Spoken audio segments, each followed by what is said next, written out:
Bonjour tout le monde, alors ce soir j'enregistre au débeauté une émission, c'était pas prévu, une vidéo, parce que j'ai pris connaissance de l'existence de ce truc-là sur CNews qui s'appelle Enquête d'esprit, c'est une émission apparemment hebdomadaire, de religion. Alors évidemment c'est autorisé, hein, je ne suis pas en train de dire qu'il ne le faut pas, mais je pense qu'on aura de critiquer tout, on peut critiquer, et là je vais critiquer parce que le contenu que je n'ai pas encore regardé, j'en ai vu des extraits qui m'ont un peu choqué. C'est quand même triste à la télévision française de voir un truc pareil. Est-ce que c'est étonnant? Pas vraiment. CNews, ça appartient à un milliardaire très catho, M. Bolloré, dont le frère est l'un des co-auteurs, en tout cas il a co-signé ce très très gros bouquin avec M. Bonassi, les vieux Bonassi, que j'avais reçu dans l'émission. On avait fait un débat, peut-être qu'on recommencera. Et donc on a une offensive avec ce livre et peut-être avec cette émission. Une offensive éditoriale, et M. Bolloré aime beaucoup racheter les éditeurs, pour placer cette idéologie religieuse, cette spiritualité, cette tradition au cœur des médias, en fait. Il y a vraiment une présence de la religion qui n'était pas la règle auparavant, et moi je pars du principe que plus la religion a de pouvoir dans la société, moins ça se passe bien.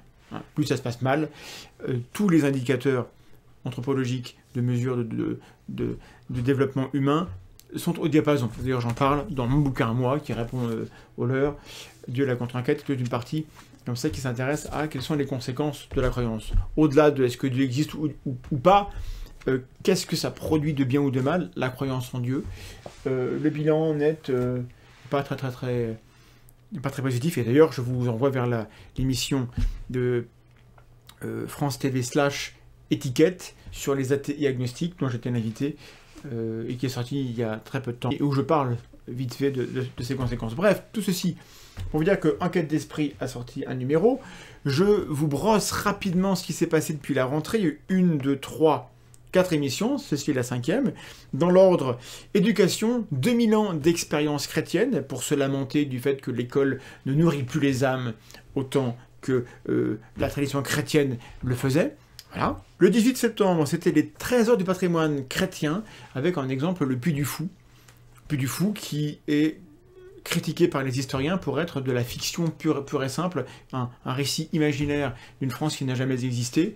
Et c'est ça qu'ils ont pris pour illustrer leur émission. Je n'ai pas regardé l'émission en entier, mais ça donne un peu le là. Et puis celle du 25 septembre, que je n'ai pas vue non plus, mais qui s'appelle « L'euthanasie. Tu ne tueras point ». Et donc, on a du lobbying religieux, on a des gens qui cherchent à imposer un agenda politique sur la base de croyances religieuses. Je répète, on est dans un pays laïque, ils ont le droit. Je trouve que tout ça est défendu avec de très mauvais arguments, qui sont des appels à la tradition, une réécriture de l'histoire et tout ce que vous voulez, et c'est très très mauvais signe que ces choses-là gagnent à ce point de la visibilité. Je ne connais pas les chiffres de cette émission, je ne sais pas quel est l'impact sur le public, mais cette présence dans le paysage n'augure rien de bon, à mon avis. Alors on va regarder l'émission, je vais réagir en direct, je vais commenter, je vais peut-être dire des bêtises, et vous pourrez me corriger dans les commentaires, n'hésitez pas. Peut-être que c'est pas si grave, finalement. Enquête d'esprit, présentée par Aymeric Pourbet. Bonjour à tous, bienvenue dans Enquête d'esprit. C'est une réalité plus sournoise que tous les virus, plus dangereuse que toutes les épidémies, plus contagieuse aussi que toutes les infections, mais elle est rarement évoquée et encore moins prise au sérieux. Cette réalité, ce sont les forces du mal. Donc les forces du mal sont pires que les épidémies, que les pandémies, que les virus, les infections. Je ne vais pas tout commenter, hein. Toutes leurs manifestations, elles étendent leur pouvoir dans toutes les sphères de la société, l'actualité le montre amplement, pour nous conduire au désespoir. Mais dans ce combat spirituel, nous avons un allié, l'archange Saint-Michel, dont c'était la fête, ce 29 septembre. Ce grand pourfendeur du démon incarne la lutte du bien contre le mal et la victoire du bien. Il n'y a donc pas lieu de s'affoler. Comment lutter contre le mal avec les armes de la foi, c'est le thème de cette émission aujourd'hui. Nos invités seront le père Gauthier de Chaillet, il est l'auteur de Petites conversations sur le diable, publié chez MAM, et de Anne Bernet, écrivain, spécialiste des anges, également avec nous évidemment, Véronique Jacquier, journaliste. Pour l'heure, on passe au JT avec Simon Guillain. Bon, je ne sais pas si on va regarder le JT. On le dit, les forces du mal, c'est pire que les épidémies. Mais grâce à l'archange Michel, en fait, ça va. Il n'y a pas lieu de s'inquiéter. lui dit-il. Donc s'il n'y a pas lieu de s'inquiéter, pourquoi faire cette émission? Je suis habitué à avoir ce type de contenu chez les Américains. Et d'ailleurs, c'est très ridicule chez eux. Si on se dirige vers ça chez nous aussi, non, enfin, ça me rend triste. Hein, ça me rend triste. Alors, juste pour... avant de regarder ce qui est dit, le problème principal, pourquoi est-ce que ça me pose problème? Pas parce que les gens sont catho-chrétiens, ils ont bien le droit de l'être, pas parce qu'il y a des missions chrétiennes, bon, soit, mais parce que dans un groupe Bolloré, sur une chaîne CNews, qui est très très très regardée, instiller l'idée qu'il y aurait des forces du mal, dont le but est de provoquer le désespoir. Et en face des forces du bien, donc incarnées par CNews et par les journalistes, évidemment, personne ne vient dire qu'il est dans le camp du mal. Les gens qui luttent pensent toujours œuvrer pour le bien, c'est une évidence. Mais il y a un problème fondamental qui est très différent des autres luttes, des autres combats idéologiques qu'on pourrait avoir lorsqu'on a des sensibilités politiques différentes et qu'on combat les uns les autres. C'est que lorsque vous avez un adversaire politique idéologique, donc n'importe quel type de débat en dehors de celui-ci, la personne qui est en face de vous, vous pensez qu'elle a tort, vous pensez qu'elle n'a pas les bonnes priorités, vous pensez qu'éventuellement elle n'a pas les bonnes idées, mais puisque vous débattez, vous supposez que vous pouvez la convaincre, que vous pouvez, par le dialogue, par l'argumentation, contrer ses idées et ses propos pour convaincre les gens et éventuellement amener ces personnes à changer d'avis. Si vous êtes dans l'idéologie qu'on voit dans l'introduction, et dont j'ai peur qu'on voit son développement dans l'émission, c'est très différent, parce que s'il y a des forces du mal, les gens qui font le mal le font parce qu'ils sont au service du diable. D'ailleurs, il y a un mec qui va parler du diable dans l'émission, j'ai vu des extraits. Et donc, quand vous avez en face de vous quelqu'un qui, par essence, est maléfique, qui est mauvais, il n'y a pas besoin de débattre avec lui. Ça ne sert à rien d'essayer de le convaincre, il faut le détruire. Et ça, ça a amené évidemment à l'Inquisition, à la mise à mort des sorcières, à la Saint-Barthélemy, aux croisades, à tout ce que vous voulez. Et donc le vrai danger, c'est de s'habituer à ce type de discours qui dit que les gens du camp d'en face, ça ne sert à rien de discuter avec eux. Or, c'est le principe de la démocratie, hein, c'est qu'on débat, la démocratie c'est le dissensus, on n'est pas d'accord, et puis on trouve des solutions, on fait des compromis. Mais il n'y a pas de compromis à faire avec le mal, avec les forces du mal, avec le démon. Donc, cette idéologie-là qu'on nous instille en nous disant que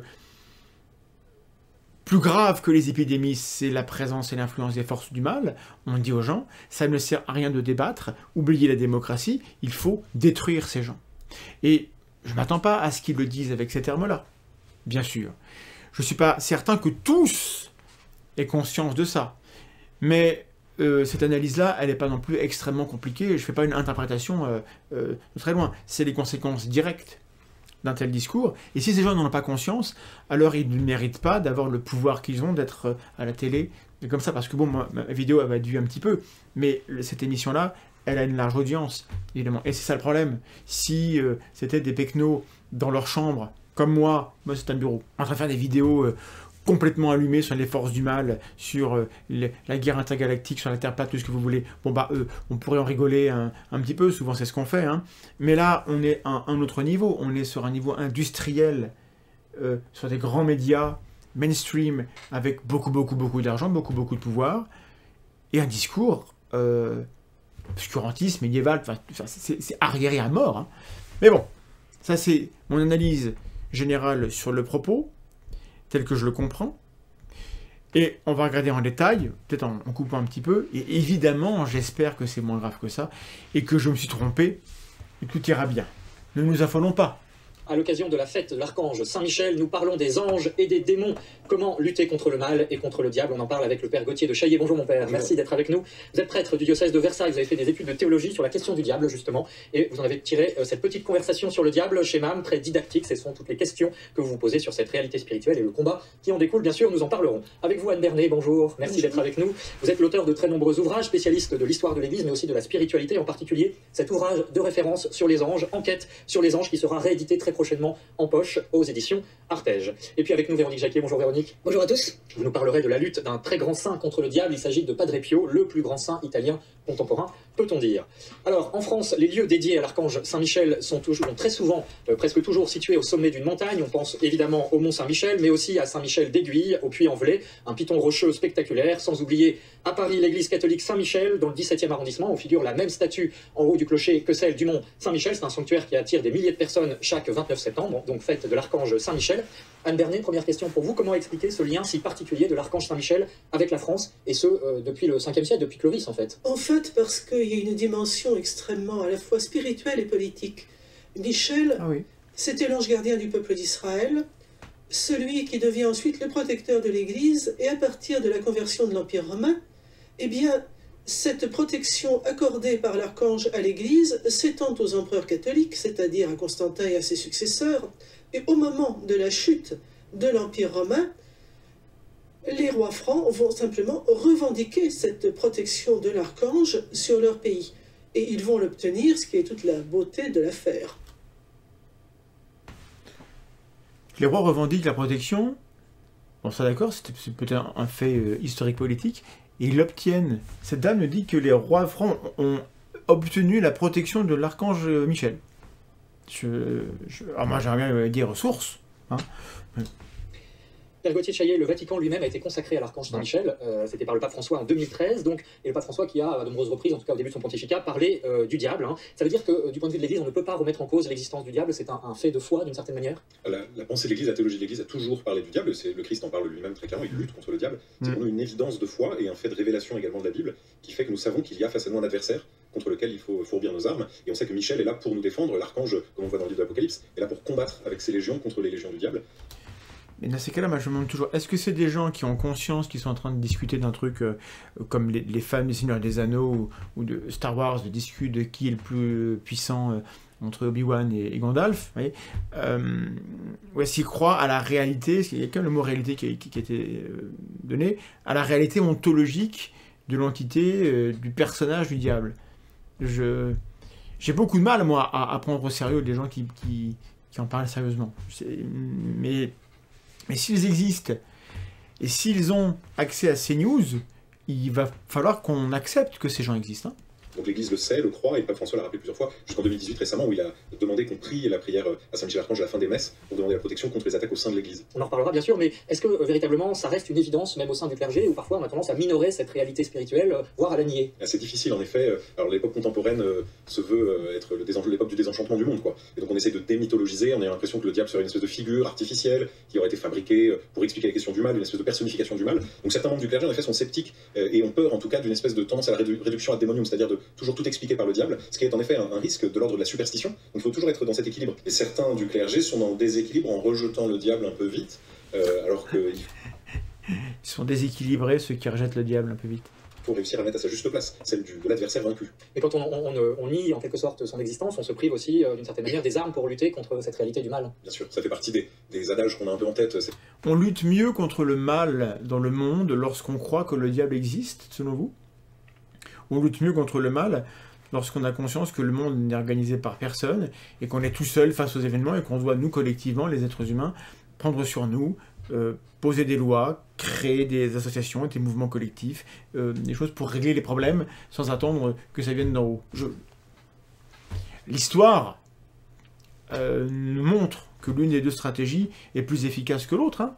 Et sur ce plateau-là, j'ai l'impression qu'on sera à l'unisson partout, il n'y a pas de débat, il n'y a personne en face pour dire « Attendez, vous dites un peu n'importe quoi » ou sur quoi vous vous appuyez. Il n'y a personne, c'est open bar, le diable existe et basta. Baudelaire qui disait la plus grande des ruses du diable est de faire croire qu'il n'a jamais existé. Et parfois on a l'impression qu'il réussit en faisant croire qu'il n'est pas là.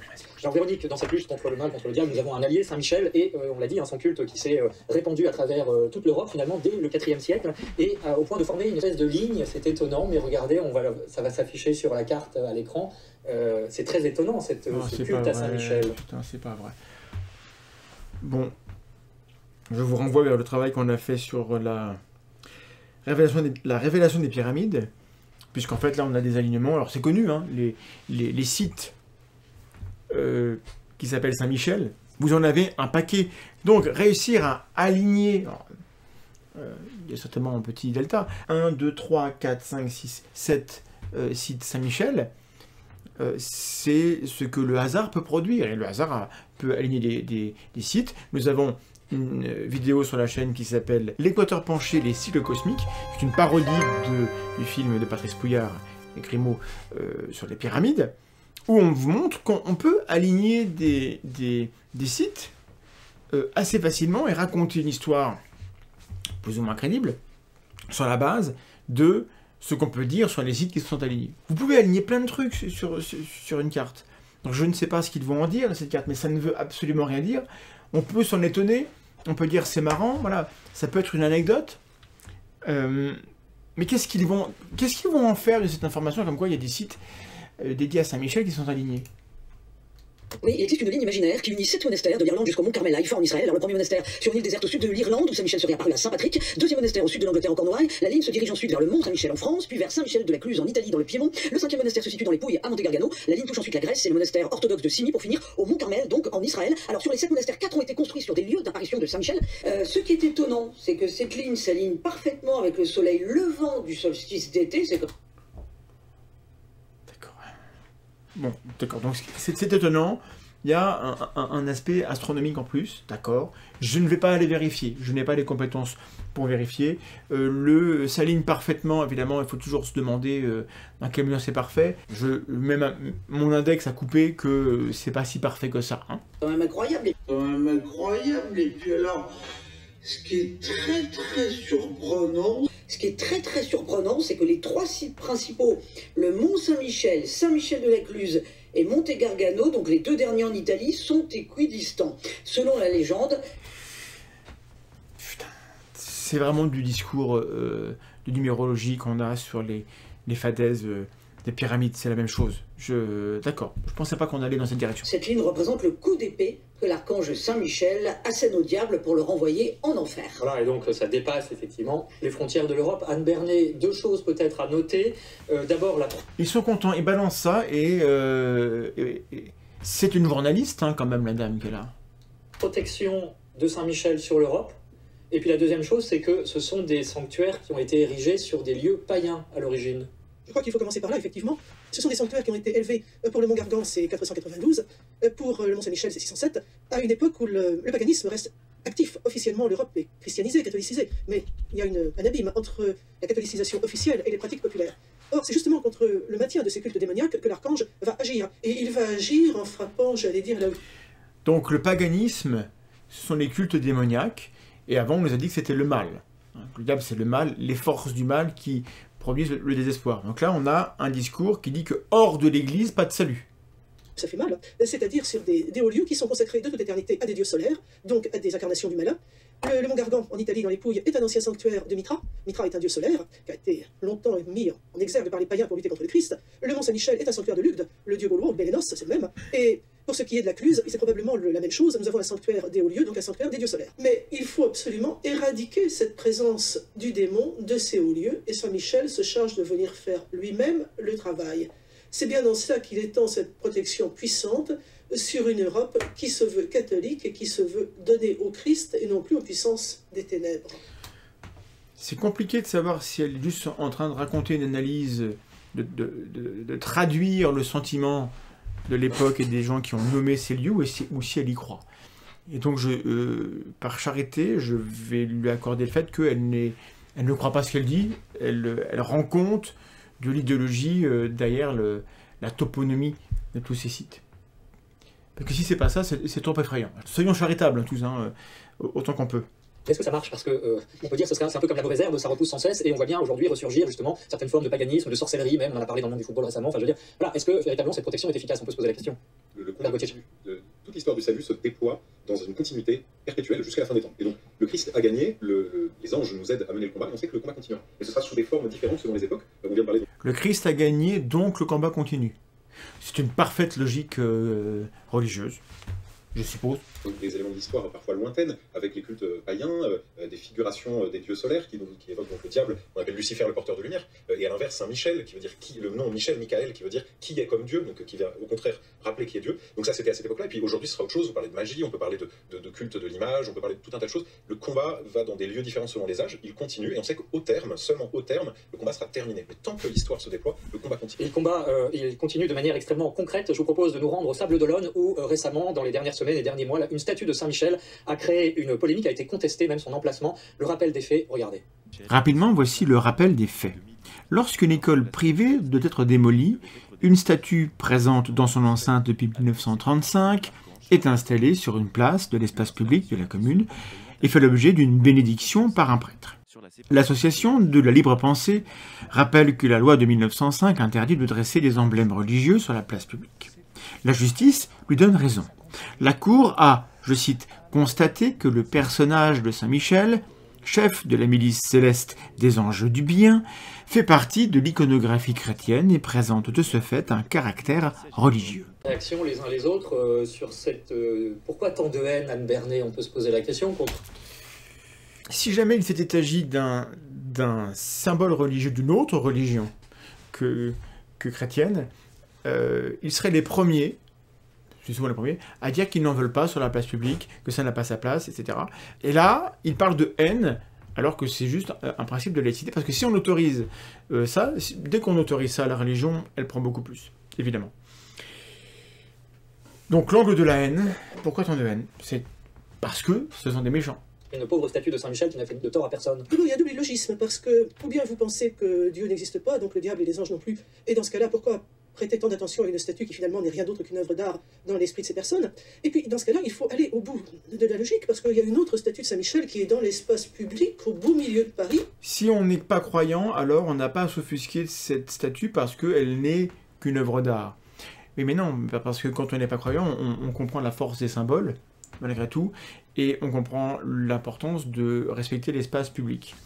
Et elle compare cela à une statue plus ancienne à Paris. Le problème, c'est que justement, là, c'est une statue qui n'était pas là, et qu'on installe en 2018. Et donc, les laïcs sont bien gentils, ils comprennent qu'on ne va pas aller retirer tous les symboles religieux partout en France. Enfin, il y a peut-être des gens qui croient ça, mais la plupart des laïcs n'en ont pas envie. En revanche, les laïcs disent, bon, ben, maintenant qu'on a tous ces paysages, c'est pas la peine de rajouter dans l'espace public de nouveaux symboles religieux. On n'en a pas besoin, il y a déjà des lieux dédiés à ça. Donc, il y a un défaut de logique, ou peut-être c'est des gens qui sont tellement dans leur idéologie. C'est très alarmant. Hein. Du coup, la charité que j'avais pour cette dame commence à... C'est celle de la fontaine Saint-Michel. Je crois qu'il faut être tout à fait raisonnable, il faut la déboulonner en urgence, parce que c'est tout à fait contraire à la laïcité. La statue de Notre-Dame qui a été installée sur le parvis extérieur pendant les travaux. Et tellement d'autres. Il faut être absolument logique, mais... Bah, si c'est pendant les travaux, c'est temporaire, quelqu'un peut être tolérant. Donc c'est pas la même situation qu'au Sable d'Olonne, apparemment. Et si l'on n'y croit pas, pourquoi s'offusquer de la présence d'une simple œuvre d'art? Mais c'est fou comme logique. Est-ce que le diable porte pierre, Père Gauthier de Chaillet, comme l'expression populaire le signale? C'est-à-dire que finalement, le résultat, c'est quand même qu'on en parle de Saint-Michel. Oui, finalement, ça permet de redire déjà ce qu'on croit des anges, ce qu'on considère du combat. Et donc, au final, le diable y perd. Je pense qu'on a tout intérêt à mettre la lumière, celle de Dieu, pas celle de Lucifer, à mettre la lumière intelligente, claire, rationnelle, douce, sur les vérités. Alors, je suis d'accord pour la lumière rationnelle. Allez, on est d'accord, monsieur Gauthier de Chaillet. De foi qui échappe à notre regard scientifique, et donc toutes les occasions sont bonnes pour rappeler les choses et pour redire à tous que le combat nous menons ensemble et qu'il ne faut pas avoir peur. Et c'est ce que nous essayons de faire au cours de cette émission avec vous. On s'interrompt quelques instants pour la pub et puis nous reprendrons avec cette question, non plus du combat sur Terre, mais au paradis. Y a-t-il une guerre civile au paradis entre les anges et les démons? Grave question, vous restez avec nous. Y a-t-il une guerre civile au paradis? Grave question. Le temps d'antenne à CNews est employé à merveille, hein. C'est très efficace. Ça, c'est des vrais sujets. Ça, quand même, c'est important. C'est évidemment d'une grande barbarie que de viser une maternité, mais je crains que tous les jours, on ait ce type d'informations, parce que c'est la guerre. La guerre, c'est moche, c'est sale, c'est cruel, et On a des images comme ça qui mettent en relief cette abomination, mais on va s'émouvoir tous les jours. Enfin, je veux dire, cette guerre va sans doute être longue. Ça veut dire que dans 2 mois, il va peut-être y avoir des hôpitaux bombardés. Mais on sera les premiers à plus en parler parce qu'on sera passé à autre chose. Nous parlons des anges et des démons. Y a-t-il une guerre civile? Y a-t-il eu une guerre civile au paradis? On en parle avec... Juste, je fais une pause parce que ces news, ils ont fait parler d'eux déjà dans le passé, donc sur un thème parfaitement équivalent. Il y a quelques temps, quelques mois, on a vu Madame Christine Kelly, qui est une journaliste phare de CNews, qui était l'acolyte de Zemmour. Oui, Zemmour, c'est CNews aussi, hein, c'est la même idéologie. Dans une réunion évangélique, dire comment elle travaillait, à savoir que c'est Dieu qui te commande. Et les gens autour sont en extase et l'applaudissent, de révéler que son travail, ça consiste à lâcher les vannes et à laisser Dieu parler à travers elle. Et non, si Dieu existe, c'est très bien. Mais si Dieu existe, est-ce qu'il n'a pas d'autres canaux, peut-être plus fiables? Et si Dieu n'existe pas, comment on fait? Et puis si vous croyez que Dieu existe, mais que le diable aussi existe, comment vous êtes sûr que c'est pas le diable qui parle à travers Madame Kelly? Après tout, mettre en avant l'intolérance de Zemmour, est-ce que c'est pas plutôt l'œuvre du diable que de Dieu? On pourrait se demander, demandez-vous, moi j'ai pas de problème parce que je ne crois ni à l'un ni à l'autre. Mais si vous croyez que le diable existe... Mais je dis à Dieu, écoute-moi bien, je t'ai rien demandé, tu te débrouilles, je ne t'ai rien demandé. Première émission, des manifestations devant, je ne connais pas Éric Zemmour, je sais même pas à quoi ressemblera l'émission. Mes 2 genoux à terre dans les toilettes, je ne sais pas où je vais, mais je sais que tu vas te débrouiller. L'Éternel est mon berger, je ne manquerai de rien. À chaque fois, je me dis, mais c'est ce sujet-là qu'on va aborder? Qu'est-ce que je pourrais bien dire? Je me tais. Dieu, tu prends les rênes. C'est facile à dire, mais c'est la première fois que je l'ai expérimenté vraiment. Je me suis complètement effacée derrière Dieu et je l'ai laissé piloter. Donc c'est Dieu qui est aux commandes des émissions sur CNews. Et ça ne date pas donc de cette émission Enquête d'esprit, ça fait longtemps que c'est comme ça. Et ça veut dire qu'elle ne peut pas se tromper. C'est la vérité absolue qui parle à travers elle. Et donc les gens qui vont s'opposer à ça, c'est qui? C'est les méchants dont CNews nous parle dans son émission. Et donc cette dichotomie entre le bien et le mal, le bien absolu et le mal absolu, c'est l'antithèse du débat démocratique et du vivre ensemble, en fait. Il n'y a pas de projet commun. Si vous pensez que moi, qui suis non-croyant et qui me critique ça parce que je pense que c'est de la merde, si vous dites « Ah bah du coup c'est parce qu'il est inspiré par le diable », à terme ça finit comment? Parce que moi je pense pas que vous soyez inspiré par une entité maléfique. Je pense que vous êtes pas très rationnel. Et je pense que ça, il y a des solutions. Mais c'est quoi la solution si moi je suis inspiré par le diable? Faut m'exorciser? Ça va pas marcher, hein. Et donc si ça marche pas, qu'est-ce qui reste? C'est extrêmement alarmant. Et ça devrait être des trucs complètement marginaux. Ça devrait nous paraître complètement fou. Ça devrait concerner que des gens qu'on ne connaît pas, qu'on ne voit pas. Non, là, ça concerne des gens qui sont en prime time. Tout piloté. Mais j'ai tellement laissé Dieu tout piloter, envers et contre tous, envers et contre toutes les insultes, contre toutes les menaces. Et je lui ai dit, si tu m'envoies là, c'est que tu as une mission, je sais pas laquelle. Dans chaque interview, je dis que je prie avant l'émission. Dans chaque interview, je dis que tout le monde est spirituel, le monde n'est pas matériel. C'est Dieu qui faisait. Tu te rends compte qu'elle n'a jamais fait autant d'audience de son existence, cette chaîne? Que cette case horaire n'a jamais fait autant d'audience? Une chose est sûre, c'est que lorsqu'il est arrivé, voilà, l'homme le plus détesté de France, et après, il a pu être candidat à la présidentielle. Il n'empêche que ce qui était important pour moi, c'est de tout le temps témoigner ma foi. On a l'argument que vous avez reconnu ad populum, puisque cette chaîne a eu beaucoup de succès, cette émission a eu beaucoup de succès, c'est bien la preuve que Dieu est intervenu. Et si Éric Zemmour est devenu candidat après, rendez-vous compte que ce qu'on est en train de nous dire ici avec une journaliste phare de CNews, en fait, en filigrane, mais c'est écrit gros, hein, Éric Zemmour est le candidat de Dieu. Quoi d'autre? il était le plus détesté. Dieu dit à Madame Kelly, il faut faire cette émission, elle l'a fait, grand succès, et après il est candidat. Si vous pensez pas que c'est alarmant, moi c'est des graines de théocrate tout ça. Hein. Régulièrement, même dans l'émission, ponctuellement, quand il y avait une ouverture, lancer un petit verset biblique. Parfois, j'ai des pasteurs qui m'écrivent « Madame Kelly, vous avez osé ?» Oui. C'est la même chaîne, c'est la même famille intellectuelle. Leurs idées sont dangereuses parce qu'elles sont inconditionnelles. C'est de la pensée extrême. Ça a quand même plus de chances de finir mal que bien. Hein. Retournons voir Monsieur Émeric Bidule.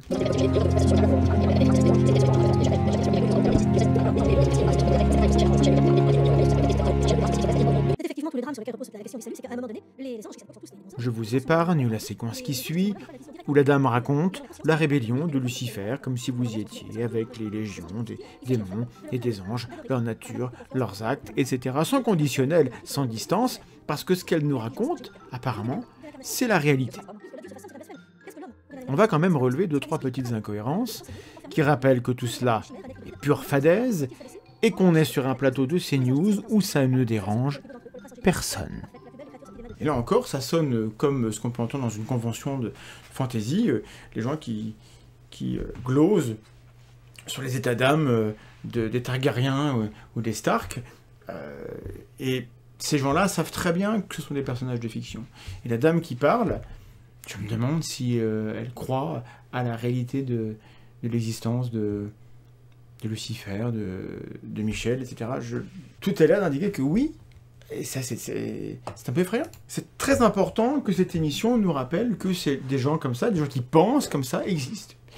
Parce que il y en a peut-être plus que ce qu'on voudrait croire. Satan, Lucifer, Belzéboul, finalement, est-ce qu'on peut dire que c'est l'exact opposé de Dieu, ou est-ce que c'est une erreur de dire ça? Non, c'est pas l'opposé de Dieu, c'est justement, comme on vient de le dire, d'abord un adorateur de Dieu, puisque c'est un ange, c'est une créature de Dieu qui connaît, qui sait ce qu'est Dieu, qui sait qui est Dieu, et qui du coup, à la base, se tourne vers Dieu, et qui est une créature déçue, parce qu'il avait projeté comme une espèce d'idée de ce que devait être Dieu, et du coup, cette créature préfère, il y a un adage qui dit, il a voulu être le premier dans un ordre inférieur, que un parmi d'autres dans un ordre supérieur. Donc il veut être le chef des démons. Son propre chef. Voilà, en tout cas, le chef des démons, son propre chef, pour ne pas servir. C'est une des phrases qu'on garde de la Bible où on non serviable, je ne servirai pas. Le refus de servir, et aussi on a dans le texte de Goethe, je suis celui qui toujours nie, Méphistophélès qui dit qu'il refuse d'être en accord avec Dieu. C'est le père du mensonge aussi, hein, ça c'est la précision de lui, qu'il est le père du mensonge en effet, il est celui en qui il n'y a plus la vérité, il n'y a plus aucune vérité, et à ce titre-là, il n'est même plus une personne avec qui on peut avoir une interaction. Le propre d'une personne, c'est d'être un individu qui est en relation avec les autres, et le diable devenant un menteur pur, un dissimulateur, un masqué, on ne peut même plus être en relation avec lui. Il est insaisissable.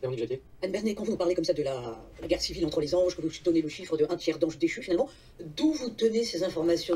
Sur quelle matière on s'appuie? C'est quoi les sources? L'Apocalypse. Et voilà que Michel chassa du ciel le grand dragon, et de sa queue il balayait 1/3 des étoiles. Ce que l'exégèse a toujours, l'interprétation de la Bible a toujours compris, comme le fait qu'1/3 des anges avaient été entraînés dans la chute du diable. Ce sont donc les textes bibliques qui nous parlent de cette chute. C'est pauvre. C'est pauvre comme démonstration. Hein. C'est... Bon. Non mais je mets sur pause pour qu'on... Voilà. Elle nous a raconté toute son histoire, et ça repose sur cette phrase-là. Cette destruction, cette perte. Alors, il faut se situer dans cet univers angélique. Nous parlons de milliards d'anges. Par conséquent, des myriades, comme on dit. Des myriades. Par conséquent, perdre 1/3 des anges, c'est cataclysmique, mais ce n'est rien par rapport aux anges fidèles. D'ailleurs, c'est ce que Lucifer finit par... Mais la proportion 1/3 sur 3 ou 1/3 sur 1 milliard, c'est la même proportion, en fait. Donc, le fait qu'il y ait beaucoup d'anges, 1/3, ça reste 1/3. Vraiment, c'était ébouriffant. Comprendre quand il tombe, il a effectivement privé de la béatitude éternelle 1/3 de ses frères, mais le grand vainqueur reste du côté de Dieu. Elle est en train de nous dire, ouais, mais Dieu, il est le plus fort. Il n'y a pas de mérite à gagner quand on est Dieu. Ou alors j'ai rien compris, hein. C'est possible que j'ai rien compris. Et aussi un autre nom qui apparaît et intervient quand il s'agit des forces du mal dans la Bible, c'est celui de l'Antéchrist, hein, qui n'est, on va le voir, peut-être pas tout à fait le diable, mais pourquoi on en parle? Parce que une BD sort en ce moment qui reprend le roman de Michael O'Brien qui s'appelle Le Père Elijah. Ça sort chez Salvatore. C'est un thriller religieux dans un monde apocalyptique qui ressemble peut-être un peu au nôtre, et ce moine, ce Père Elijah, doit rencontrer le président de la Confédération des Nations, un homme au charisme exceptionnel qui pourrait être justement l'Antéchrist. Alors qui est l'Antéchrist? Nous avons posé la question, écoutez la réponse. Puis on glose sur l'Antéchrist, à ne pas confondre, voyez-vous, avec les Antichrists. Ils existent sans être vraiment ce qui a été annoncé. On ne peut pas les nommer, mais on répète qu'ils sont là, quelque part, à fomenter le mal. Cela rappelle évidemment la rhétorique complotiste. Nous sommes sur CNews. Gauthier de Chaillet, une réaction sur cet Antéchrist. Effectivement, il peut y avoir une tentation de désigner nommément dans notre actualité politique, internationale, tel ou tel personnage qui serait la figure de l'Antéchrist. Et ça, il faut savoir y résister? Ah oui, tout à fait, mais comme toute la question de l'interprétation de l'Apocalypse liée à ce qu'on vit, il faut toujours se garder d'enfermer l'Apocalypse dans des éléments ou des événements qui sont les nôtres. Et en même temps, voir aussi que l'Apocalypse parle toujours de notre époque. Et c'est vrai depuis son écriture. L'Apocalypse parle toujours de toutes les époques. Et donc, des figures d'Antéchrist, on en a eu plein. Comme le disait le père à l'instant, des régimes politiques, des personnalités, etc., se sont succédés dans l'histoire du monde et continueront à se succéder. Il ne faut pas croire qu'arrivera un moment la personne qui sera exactement l'Antéchrist. Ah bon, donc là il nie tout pouvoir prophétique de la Bible. Tant mieux, mais en gros, ce qu'il nous dit, c'est qu'on a un texte et qu'on peut l'interpréter autant qu'on veut à chaque époque, on finira par trouver quelque chose qui ressemble. Oui. En fait, si c'est le cas, on ne le sait pas, puisqu'il ne nous appartient pas d'interpréter les signes des temps et de savoir à quel moment le Fils... Et pourtant, il ne faut pas interpréter. Donc ça nous parle à chaque époque, ça nous parle de notre époque, donc on interprète, mais il ne faut pas interpréter. En fait, ces gens, il faudrait les mettre en face d'eux-mêmes, et puis les laisser, au bout d'un moment, ils finiraient par se taper dessus. Hein. L'homme reviendra. Mais c'est une manière de personnifier, d'une certaine manière, ces forces du mal. Oui, dans l'histoire, à l'œuvre dans l'histoire, je veux dire, c'est la réalité, ça. Il y a dans l'histoire absolument des personnes et des mouvements qui ont servi le mal, plus ou moins volontairement, plus ou moins consciemment, mais il n'y en a pas une qui va pouvoir symboliser ou garder uniquement la totalité du mal. Et le diable lui-même ne s'incarne pas, puisque c'est l'inverse, c'est ce qu'on disait tout à l'heure, c'est que le diable déteste l'idée d'incarnation, donc il ne va certainement pas venir sous la forme d'un humain, c'est absolument... On ne peut pas dire, par exemple, Adolf Hitler était une figure de l'Antéchrist, ça c'est pas possible. Une figure de l'Antéchrist, si on peut le dire, d'accord. On ne peut pas dire c'était l'Antéchrist. On peut parler de l'Antéchrist. Tant qu'on peut dire ce qu'on veut.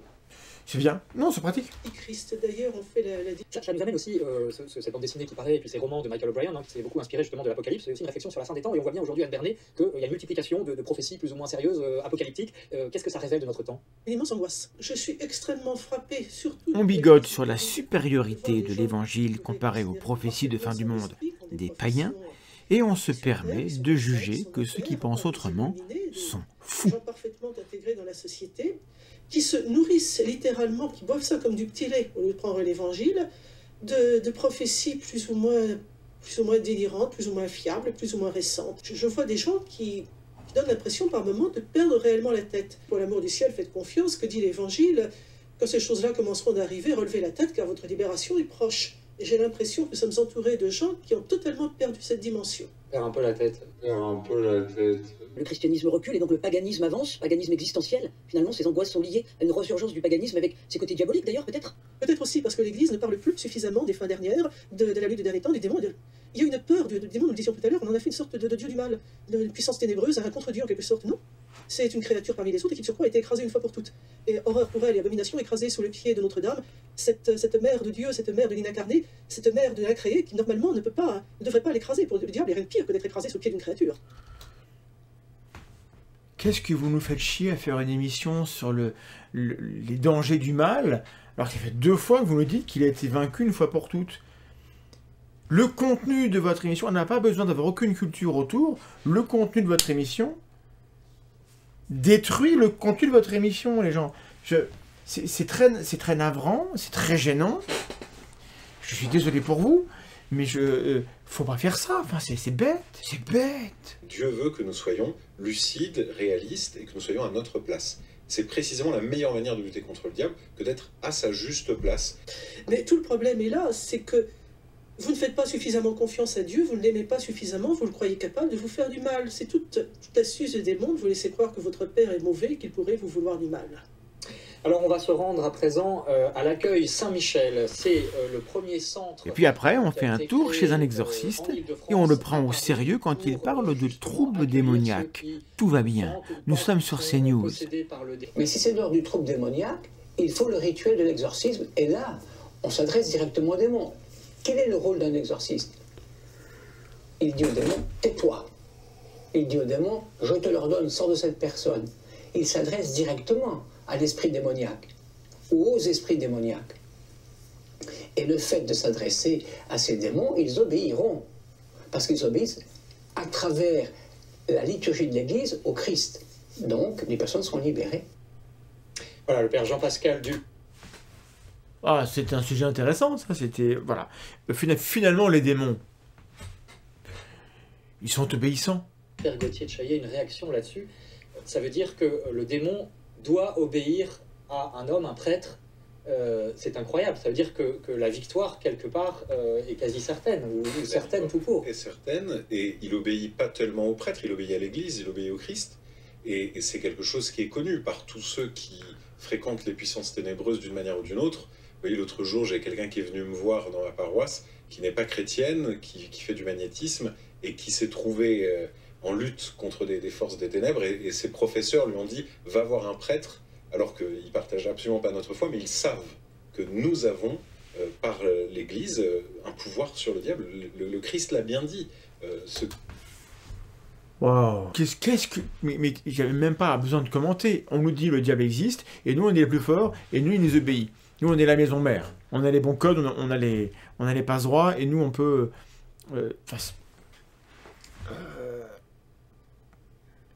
Encore une fois, ce type de propos, ils ont bien le droit de les tenir, ils ont bien le droit d'y croire, mais on est sur CNews à une heure de grande écoute, sur une grande chaîne, et on n'a personne en face pour rappeler aux gens qui regardent l'émission que ceci n'est pas de l'information.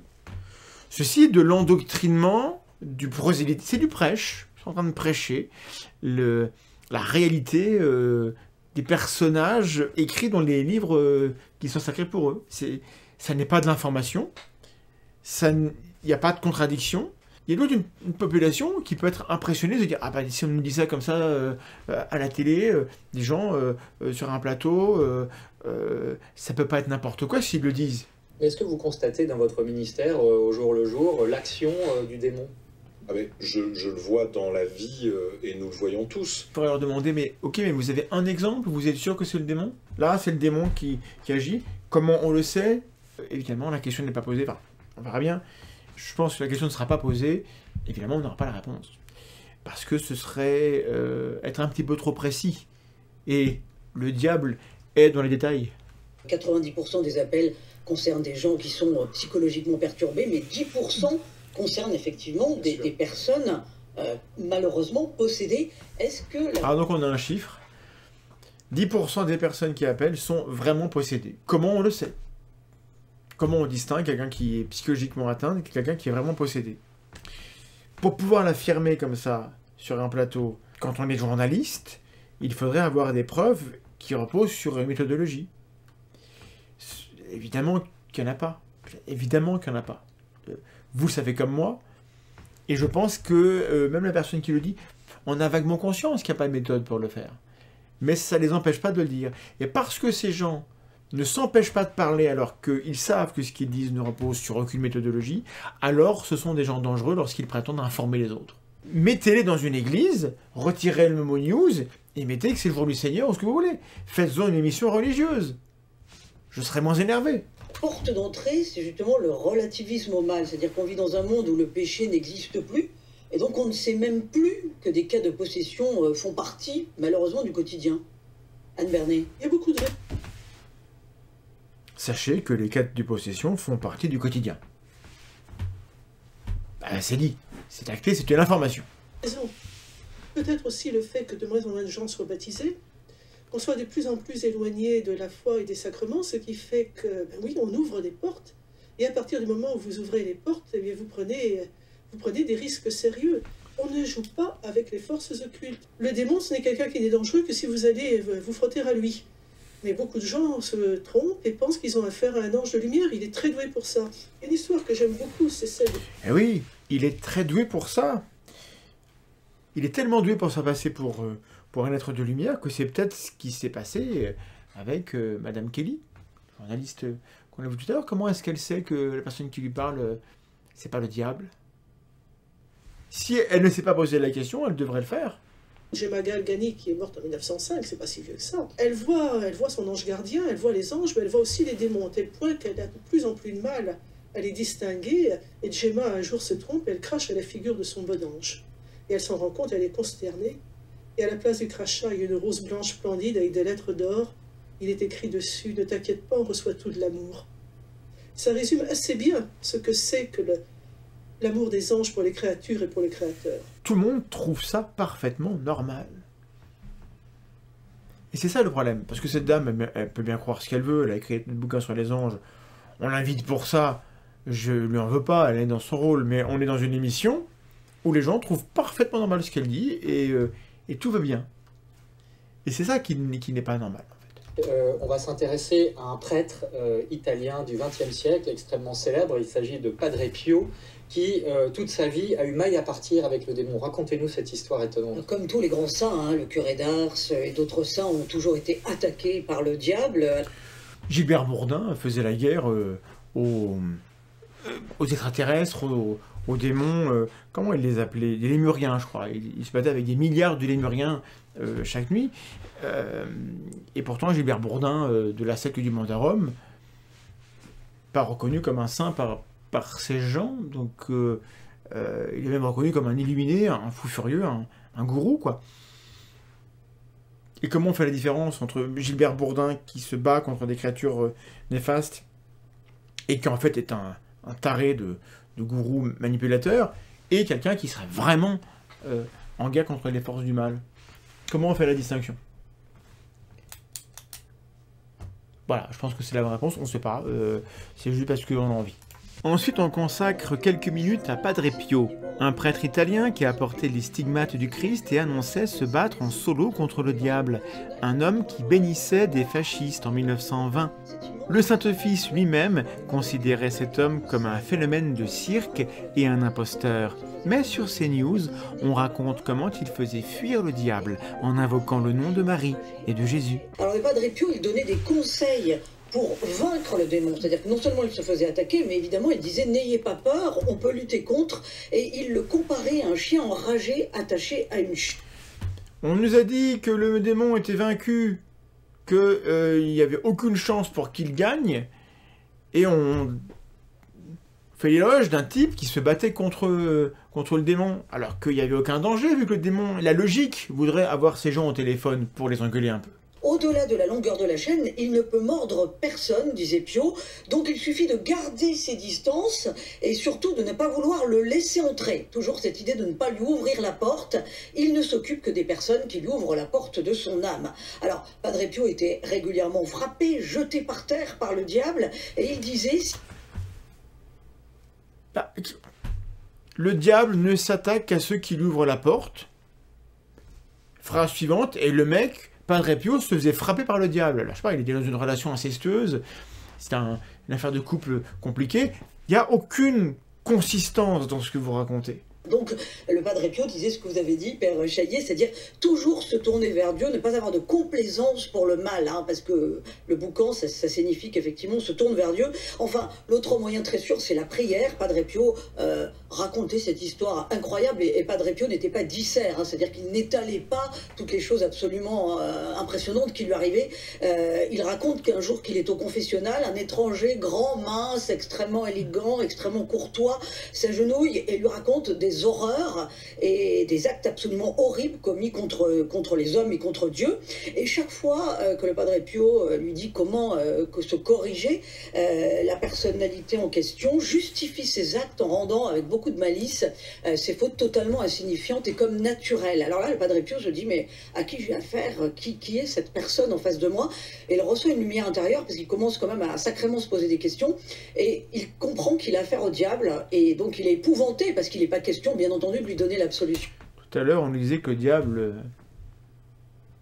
horreur de l'incarnation, pas possible qu'il rentre dans un homme. Et là, on a une histoire où il y a un mec qui arrive et paf, c'était le diable.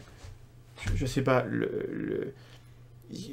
On se plaint des plot holes dans les grandes sagas. Hein. Mais là, appelez les scénaristes, faites une réunion et décidez-vous. Est-ce que le diable s'incarne pas? Parce qu'il faut qu'on sache. Parce que là, votre truc, il marche pas. Donc il crie Jésus, Marie, et là le diable part dans un scintillement de feu, dit-il. C'est sûr que ce que je raconte c'est assez exceptionnel, mais et avec une odeur extrêmement suffocante. Voilà comment Padre Pio parlait du diable, comment il savait le faire partir, donc avec la prière et en invoquant le nom de Jésus et Marie, une arme imparable. Ça pose une question, Père Gauthier de Chaillet, c'est comment, à notre niveau, chacun, pouvons-nous, soumis à la tentation, y résister et lutter donc contre le démon, les forces du mal. Et notamment, vous avez cité cette prière de Léon XIII.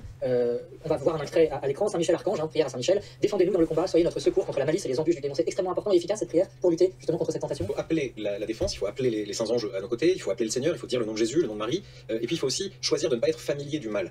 La clé, elle est là. Et c'est pour ça que cet homme, qui est une espèce d'incarnation du diable, une apparition du diable, pour Padre Pio, il se justifie. Et donc il montre qu'il est naturellement du côté du mal et à chaque fois il trouve une bonne raison. Et donc la clé est de ne pas se faire familier du mal. Il faut chercher le bien, rejeter le mal. Parfois on tombe et donc on tombe. J'ai une solution. Sois gentil, pas méchant, c'est pas bien d'être méchant, c'est mieux d'être gentil. Sois gentil, pas méchant, c'est la pauvreté totale de ce discours. Ça n'a pas sa place sur une grande antenne française, quand même. Vous vous rendez compte au niveau? De se relever en demandant le pardon. Tiens, faites des émissions en invitant les prix Nobel. Il y a un inspect qui a gagné le prix Nobel. Faites des émissions avec des grands scientifiques. CNews pourrait aussi servir à ça. Il n'y a pas de raison. Moi, je ne crois pas à l'essence du mal. Je ne crois pas que Bolloré soit par essence quelqu'un de méchant, de mauvais, etc. Je pense qu'il veut le bien. Peut-être que le bien pourrait mieux passer en faisant la promotion des idées qui aident le monde à aller mieux, plutôt qu'un discours bête. Qu'est-ce que c'est bête? Mais surtout, ne jamais choisir de considérer comme normal qu'il y ait du mal en nous et autour de nous. Il faut ne pas considérer normal qu'il y ait du mal en nous. Je ne sais pas ce que c'est que le bien et le mal. Je vous renvoie vers on a fait 2 émissions sur la moralité. Avec Homo Fabulus, Stéphane Debove. Il y a qu'un bouquin d'ailleurs là-dessus, sur le sens moral humain, d'où est-ce qu'il vient, comment on peut l'expliquer. Nous avons tous des intuitions, des choses comme ça, et on commet tous des actes dont on n'est pas fier. Au lieu de faire le bien constamment, parfois, on ne le fait pas. On peut appeler ça le mal. Et donc là, on nous dit que non, il ne faut pas accepter que ça existe. Parce que c'est déjà être au service du malin, enfin être au contact du diable, et du coup, si le diable ou le démon ou que sais-je s'empare de nous, on l'aura bien cherché. Mais ça, c'est terrible parce que il faut accepter qu'on n'est pas toujours à la hauteur de nos principes. Les zététiciens sur les réseaux sociaux ne sont pas toujours, voire pas souvent, à la hauteur des principes de la zététique. Et tous, autant qu'on est, on n'est pas toujours exemplaire, même quand on voudrait l'être. On ne peut pas être parfait, on ne peut pas être tout bien, tout blanc, machin. Ça n'est pas possible. Vous allez finir névrosé si vous voulez absolument extirper toute idée négative ou mauvaise, ou toute envie, ou tout sentiment un peu pas très, très charitable envers les autres. Il y a un manichéisme, il y a une absence de nuance. Est-ce que j'ai l'air surpris ?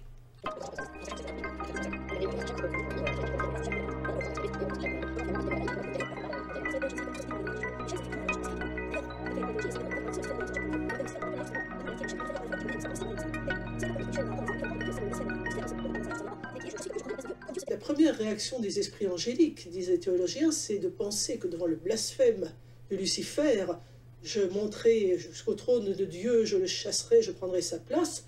Dieu va anéantir les créatures rebelles. Or, Dieu ne se repent jamais de ce qu'il a créé. Par conséquent, il ne va... Dieu ne se repent jamais de ce qu'il a créé.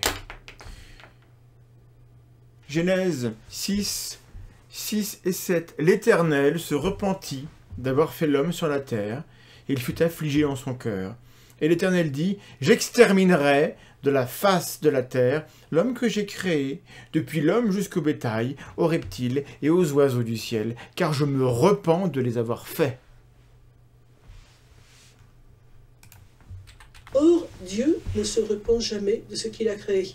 Malheureusement, cette émission arrive à la fin. On nous vantait au début de l'émission, on nous parlait d'un danger plus important que les pandémies. Peut-être qu'on aurait pu passer 45 minutes à nous parler de génétique, des virus, à nous parler du scandale de l'IHU, à nous parler de comment est-ce qu'on distingue une connaissance d'une croyance, comment on repère une information correcte d'une fake news lorsqu'il y a une pandémie. Est-ce qu'il y aura peut-être d'autres épidémies, il y aura d'autres problèmes, puis il y a la guerre actuellement, et quand la guerre est là, la vérité en pâtit.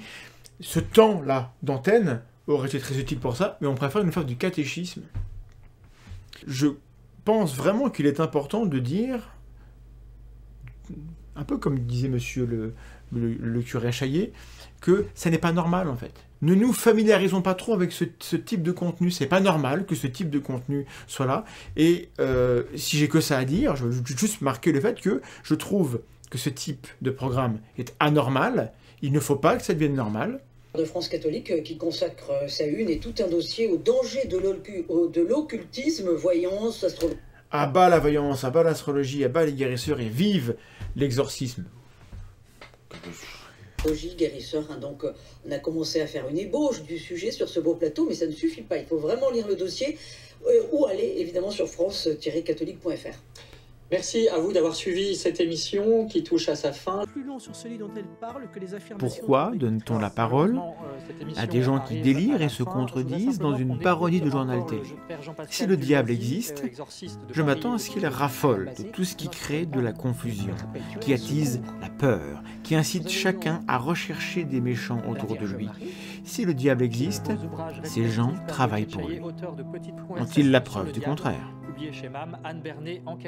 Voilà, alors peut-être que j'ai tort, peut-être que tout ça est normal, peut-être qu'il n'y a pas de problème à grimer comme un magazine d'information, une réunion comme ça de gens complètement allumés qui vous disent que le diable existe, que les exorcismes sont vrais, que 10% des gens qui consultent sont véritablement possédés, qu'il y a une guerre au paradis entre des vrais démons et des vrais anges, que tout ça est vrai, que tout ça est plus important que le reste, et qu'il faut passer des heures à en parler sur une grande antenne. Peut-être que j'ai tort, hein, mais si vous voulez me montrer que j'ai tort, il faudrait des arguments, donc je vous laisse commenter sous cette vidéo.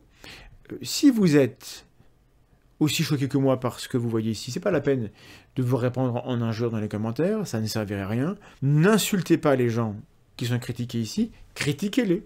Si tout ce que vous avez à dire sur les gens qu'on voit à l'antenne, ce sont des injures, ça ne m'intéresse pas, ça n'intéresse personne.